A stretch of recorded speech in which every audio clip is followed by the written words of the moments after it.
better suited to pull them all together. And that's why it's so important for us to be able to share that vision and make sure that those people around us understand what our journey is. So that message is actually about being able to make it really clear and simple, and making sure that if there are different pieces of that puzzle that you haven't quite been able to work out or articulate, that the people around you might be able to create those ideas for you.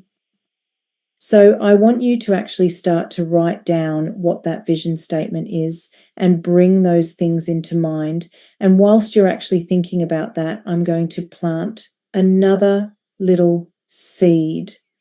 And that actually incorporates, as you have built your vision statement, building on those 3 key elements that I actually shared with you earlier, right? Your goals, your purpose, and your values all come into your vision.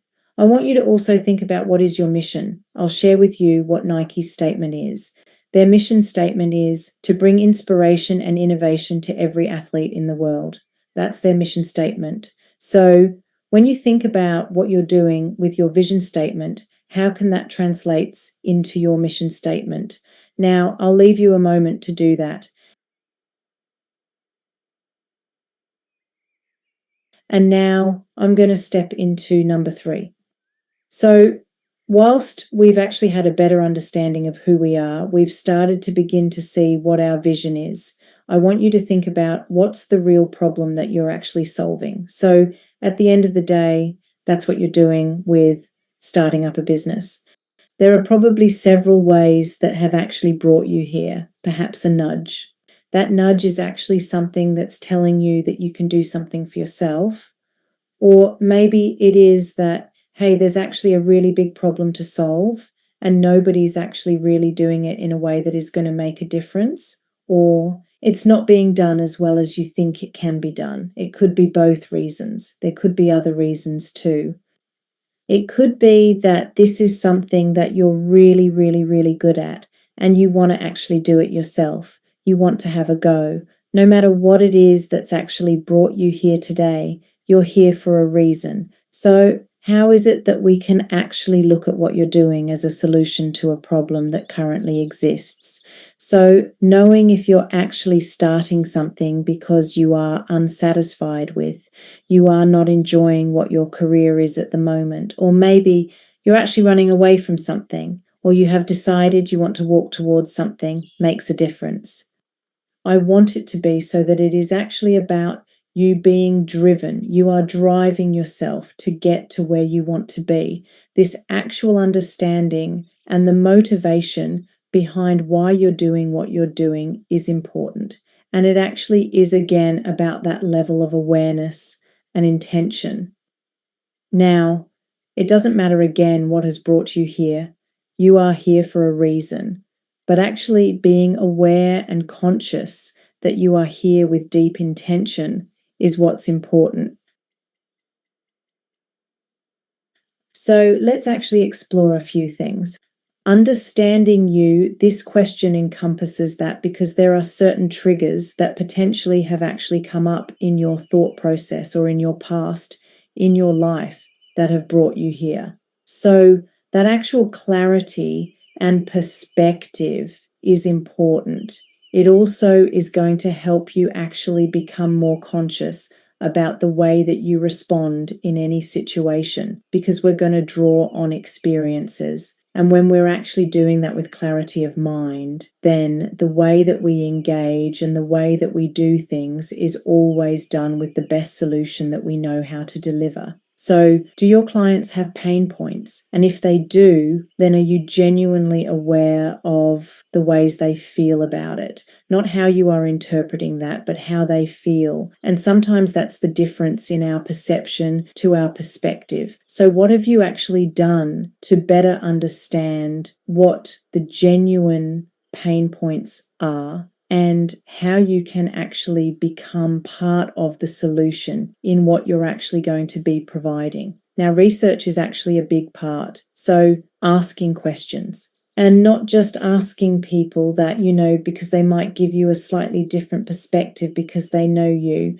but asking people that you don't know and getting a variety of responses is going to be important. And also being really open to what the feedback is, which may mean that along the way you might actually need to change something. So be aware of that too. The one thing that I will also say to you in this particular part of how we are considering the you part and the way that you're starting this process is be aware. Are you stepping into this thinking about what your competition is doing and making sure that that's the way that you're looking at things? Are you genuinely approaching this from a very uncommon perspective? Are you willing to be curious, your uniqueness? Because that's what's going to help you stand out. You see, the competition isn't actually a competition. They're potentially your allies. They're potentially your collaborators. What you want is to be able to stand out, to be known for who you are. Remember that earlier point that I was making. Knowing you is so important. And being able to display the whole of you all of the time is what's going to make you stand out. So you want to stand out amongst your competitors for actually being known for who you are.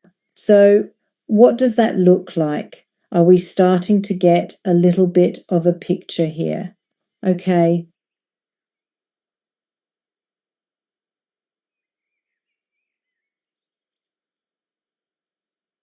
Here's something that I make sure that I bring in right at the beginning of any business, because it is often left out, and that is, what's your end goal? What do you want to achieve? What does that look like? I know most of you are probably thinking, oh, I don't know, but I'm asking you to consider that, and here's the reason why. When we get on a bike, when we get in a car, when we get in a train, we know where we're going. We know the end goal. And business is no different. So understanding that from the onset is really important. Actually being able to see ahead to where you want to end up and what that looks like, and most importantly, when, is really important. It gives you direction. It makes you actually stay on track. It stops the distractions. And remember that vision. This is all part of it. Then people know exactly where they're going with you and you have buy-in. So this is equally important for your customers to that of the people within the business that are going to be on the journey with you. Everybody actually wants to know that they are contributing to something bigger. So make sure that you always keep this at the top of mind and you start to actually make it quite clear. You may not have it yet, but it does actually allow you the opportunity to get there. Now, having that big vision down the end, it's important, but equally so are the milestones in between. And that's so that you can celebrate, because it's so important to celebrate the small things just as it is the big things. You also want to celebrate with those around you that have helped you on the journey, and you want to acknowledge the customers that have helped you as well. Add your small milestones, celebrate the little wins. So building little milestones along the way is important.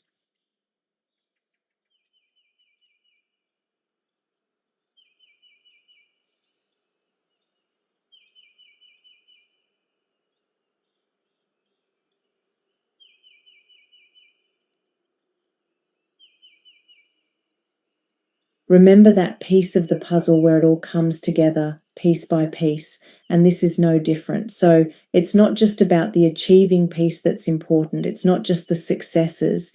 It's also actually seeing that you believe in yourself, that you believe in those people that are actually standing right next to you.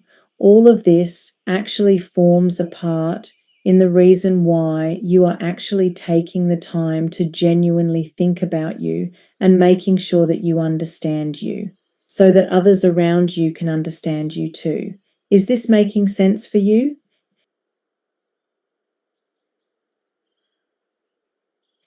Excellent. Now, as you can see, I've started to actually build, and this building is almost like creating, a movie. It is that holistic approach. Everything is done in small, measured steps to help you actually build solid foundations. It actually allows you to think not just about the immediate things, but about the things that you're going to need along the way. It also allows you to have clarity. And the reason why that's important is when we start to think about things right at the beginning, when it comes time for us to need them, we're not reacting at that moment. We're actually drawing on something that we've already thought about. So therefore, it becomes a response. We're going into things with eyes wide open and not from a reactive point of view where we feel we're making a decision that's rushed. It is measured, it's clear, it is holistic, and it is actually what we have been talking about all along the way. So now let's move to understanding ourselves in a way where we are operating from our strengths. So the fifth step is strengths. Sometimes we don't really know what our strengths are because we haven't really paid attention. But it's so important that we know that when we're operating with our strengths, what that does is it makes us more efficient. And it also does one other thing. It actually also increases the efficacy. So what does that mean? It means that we are likely to make less mistakes when we do something that we're really good at. So we can't be everything. And at the beginning of our business, we may need to. But this is the learning piece too. Understanding ourselves as we work through different parts of the business. What is it genuinely that I'm noticing that I can do really quickly and I don't make a lot of mistakes? What is it that I enjoy? Because I can assure you that the thing that you actually are good at is very likely the thing that you enjoy doing. Is that right? I know it is, right? So as you start to build that business, what's going to be important is that you then actually identify, this is actually what I can do within the business. And I think I'm going to actually need somebody else to be able to do other things. So you are now actually starting to build the business with a lot more clarity. It will actually allow you to be agile and innovative and actually do all of that with ease because you're now starting to see how you are not working in the business, but are also actually working on the business right from the onset, which makes, again, another piece that is very different to the traditional ways that others show you how to do business. Is this making sense for you? Are you enjoying this? I know you are. Thank you. All right. So no matter where you are in business, it is okay to ask for help. It is okay to ask for advice and guidance. And you'll actually go to somebody who has already done it. Because guess what? Everybody around you will be giving you advice. But if they've not done that themselves, then is the advice the best advice for you? Always be thinking, what else is missing? And be open to receive information from people that are actually working alongside you in what else can be done to make it better for you and for them. It's okay to ask for help. Nobody expects you to actually know it all. So let's leave that belief behind. Okay? Do we agree on that? Excellent. All right. Now, here's an exercise that I would love for you to actually do. You see, doing this exercise also then actually is going to prevent you from being distracted. So the first column, I'm going to ask you 3 columns. The first column that I'm actually asking you to do is to identify what are you actually good at? What are you good at that can actually be used in the business? The second column is what do you think that you are good at that has got nothing to do with the business? Nothing at all. But it might actually become a distraction for you. You just think about that, didn't you? This is actually about making sure that you use your time effectively. And the third column is what is it that you're not good at, but you know that the business needs? Because that's the one that you're going to be thinking about. Who you need in your business. Who else do you need? Because that might be something that you either outsource or that you recruit for. Okay. So I know that there are many things that we've covered so far that are really getting you to think about business in a very different way. And this is done with intention because it now is getting you to genuinely build from a very solid foundation. There's no second guessing anymore. We're starting to build. We're putting all of those pieces of the puzzle together. And most importantly, it's actually allowing you to better understand yourself. It's also actually giving you permission to see that you don't need to do it all yourself. Nobody does. And you didn't start a business to actually work 24 hours a day, 7 days a week. You actually started business because you wanted financial freedom. You wanted the ability to have choice. You wanted to make a difference. So this is the reason why we deliver the program to you the way that I'm sharing with you now. So are we ready to keep going? Okay. Well, next step. Step number 6, what's missing? There are always bits that are missing. And you know what? You'll come to a stage where you think, I didn't think about that. But if we actually have that at the top of mind, then we can actually start to plan. Just like the parts that I said earlier, when we identify some of the things that we know that we're going to need in business right up front, but that we're not good at, what we do is we start to actually put that thought into our minds and start looking for who is actually good at it, who's doing that particular job. That might actually be a really good fit, whether it be a collaborator, whether it be a partner, whether it be somebody that we actually hire. So always actually planning and identifying not just what we're good at, but what we're potentially are missing is really critical. Okay? So this then actually means that as we start to build, we are now actually anticipating what else is going to happen that forms part of that business plan. All of this is actually about the long term. We're not starting a business just to actually do what we do just for ourselves. There's a bigger plan. I know there is. That's why you're here. So building that same foundation is, remember what I said right at the beginning, we didn't know what we didn't know. So I'm hoping that I've actually now given you more things to know about so that you can keep building on that solid foundation. So I shared that part of this is actually going to feed into that business plan. And as later on, that actually becomes part of what we talk about. So as you're actually making these notes and identifying these things that we've just discussed, we'll actually take that and put that into our business plan further down. Breaking things down always makes it easier. So don't actually look for the quick fix. Don't look to rush. If you spend more time up front in planning, I can assure you that you're going to have a solid foundation and you're going to have a successful business. But more importantly, you're going to make a much bigger impact in the world. So are we ready to actually move on to that very key word that I actually started off with right at the beginning when I was actually talking about me? Step 7 is values. Of course, one of the things that actually is so important to me. So with values, let's actually revisit that. You know, I often say to people, what are your values? And they, especially if they're in business, will say to me, hang on a minute, I'll just go and get that. And they go and actually look that up. If you do not know your values, and if they do not come from your heart, then I'm going to ask you, are they actually your values? Because values, we eat, live, and breathe them. And I have the same values in my personal life to that in my professional life.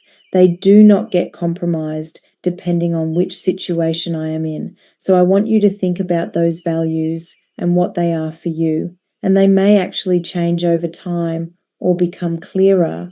I am very mindful that this might be the first time that you're thinking about values. So don't rush this process.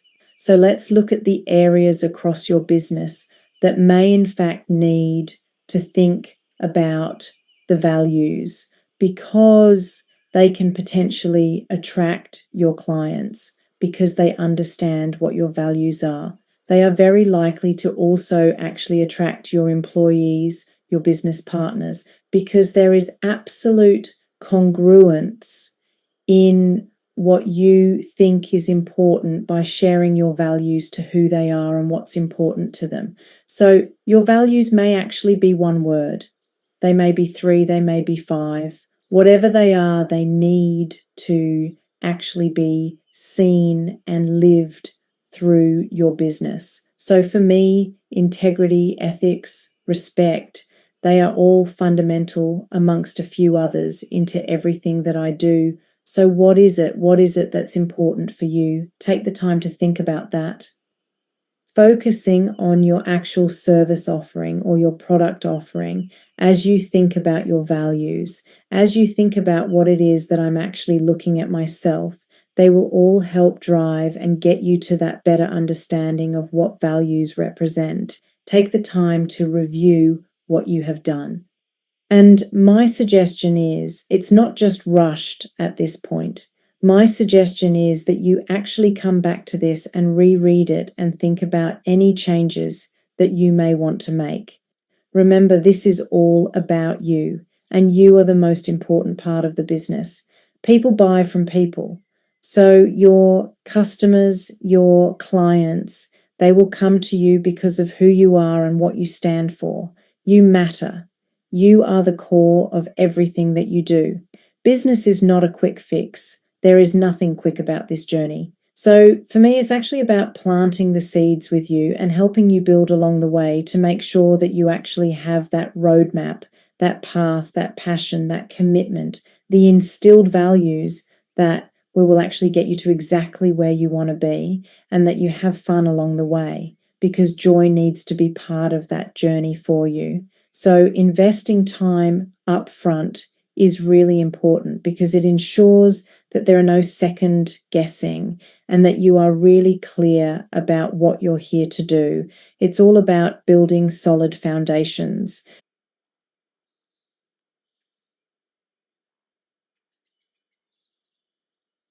So this actually is the end of the first pillar. I really enjoyed being here with you today. I'm actually doing what I love doing, and I hope that I have actually helped you to begin that journey of loving what you do too. I'm Kathy DeMarcos from Solutions to You, and it has been a joy to share this journey with you. Thank you.